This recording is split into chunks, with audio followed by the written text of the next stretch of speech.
ಏನಾದ್ರು ಅಜೆಂಡಾ ಇದೆಯಾ? ಏನೋ ಹೋರಾಟ ನಂಬರ್ 1, 2, 3 ಇಂಥದ್ದು ದೊಡ್ಡ ಸಮಸ್ಯೆ ಇದೆ ರಾಜ್ಯದಲ್ಲಿ, ಬೆಳಗಾವಿ ಅಧಿವೇಶನದಲ್ಲಿ ಹೋರಾಟ ನಾವು ಕೈಗೆತ್ಕೊಳ್ತೀವಿ, ಕಬ್ಬು ಬೆಳೆಗಾರರ ಬಗ್ಗೆ ಮಾತಾಡ್ತಿದ್ದೀರಿ, ಗೋವಿನ ಜೋಳ ಬೆಳೆಗಾರರ ಬಗ್ಗೆ ಮಾತಾಡ್ತಿದ್ದೀರಿ, ಒಂದು ಆ್ಯಕ್ಷನ್ ಪ್ಲ್ಯಾನ್ ಇದೆಯಾ ವಿರೋಧ ಪಕ್ಷಕ್ಕೆ?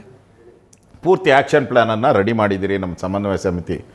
ಪ್ರತಿ ಬಾರಿನೂ ಬೆಳಗಾವಿಯಲ್ಲಿ ಅಧಿವೇಶನ ಆದಾಗ ಸರ್ಕಾರ ಏನು ಮಾಡುತ್ತೆ, ಕೊನೆಯ 3 ದಿನಗಳನ್ನು ಉತ್ತರ ಕರ್ನಾಟಕದ ಚರ್ಚೆಗೆ ಇಡ್ತಾರೆ, ಕೊನೆಯ ದಿನ ಭಾಷಣ ಮಾಡ್ತಾರೆ, ಗಂಟು ಮುಟ್ಟೆ ಕಟ್ಕೊಂಡು ಓಡೋಗ್ಬಿಡ್ತಾರೆ.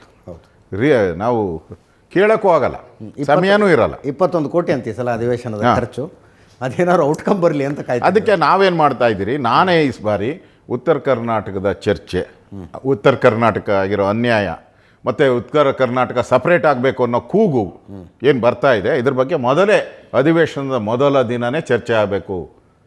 ನಾನು ಅದಕ್ಕೆ ಪಟ್ಟಿಡಿದು ನಿಲುವಳಿ ಸೂಚನೆ ಮುಖಾಂತರ ಆದ್ರೂ ಬರುತ್ತೋ ಬಿಡುತ್ತೋ ಆಮೇಲೆ ಪ್ರಶ್ನೆ ತಂದು ಮೊದಲ ದಿನವೇ ಉತ್ತರ ಕರ್ನಾಟಕದ ಚರ್ಚೆ ಆಗಬೇಕು.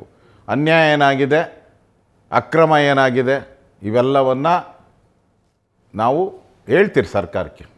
ಸರ್ಕಾರ ಇಮಿಡಿಯೇಟಾಗಿ ಉತ್ತರ ಕೊಡಬೇಕು ಮೊದಲನೇದು. ಎರಡನೇದು ಭಾಳ ಪ್ರಮುಖವಾಗಿ ಲಾಂಡ್ ಆರ್ಡರ್, ಜೈಲುಗಳು ಭಾರ ಆಗಿರೋವಂಥದ್ದು.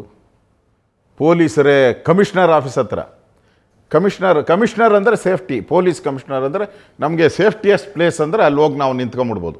ಇಲ್ಲಿ ಏನೂ ಆಗಲ್ಲಪ್ಪ, ಇಲ್ಲಿ ಧರ್ಮ, ಇಲ್ಲಿ ನ್ಯಾಯ, ಧರ್ಮ, ರಕ್ಷಣೆ. ಪೊಲೀಸ್ ಅಂದರೆ ಅದೇನೋ ಸಿನಿಮಾದಲ್ಲಿ ಬಂದಿತ್ತು, ಸಾಯಿ ಕುಮಾರ್ ಡೈಲಾಗ್, ಪೊಲೀಸ್ ಅಂದರೆ ಅಂತ ಅಂದು ಅಲ್ಲೇ 7 ಲಕ್ಷ ಕಳ್ತನ ಮಾಡ್ತಾನೆ ಪೊಲೀಸು. ದರೋಡೆ ಹೇಳ್ಕೊಟ್ಟಿದ್ದು ಅಲ್ಲ, 7 ಲಕ್ಷ ಇದ್ರದ್ದು. ಓಕೆ, ಪೊಲೀಸ್ ಕಮಿಷನರ್ ಆಫೀಸಲ್ಲಿ. ಇಲ್ಲ, ಅದೊಂದು ಜಯನಗರದಲ್ಲಿ ಗೊತ್ತಿರ್ಲಿಕ್ಕಿಲ್ಲ. ಜಯನಗರದಲ್ಲಿ ಆಡಾಗಲೇ 7 ಕೋಟಿ. ಅಲ್ಲೂ ಪೊಲೀಸರು ಯಾರು ಬೇಲಿನೇ ಎದ್ದು ಹೊಲ ಮೇಯೋ ಸ್ಥಿತಿಗೆ ಈ ಸರ್ಕಾರ ಬಂದುಬಿಟ್ರೆ ಎಲ್ಲಿಗೋಗ್ಬೇಕು ಬದುಕಕ್ಕೆ?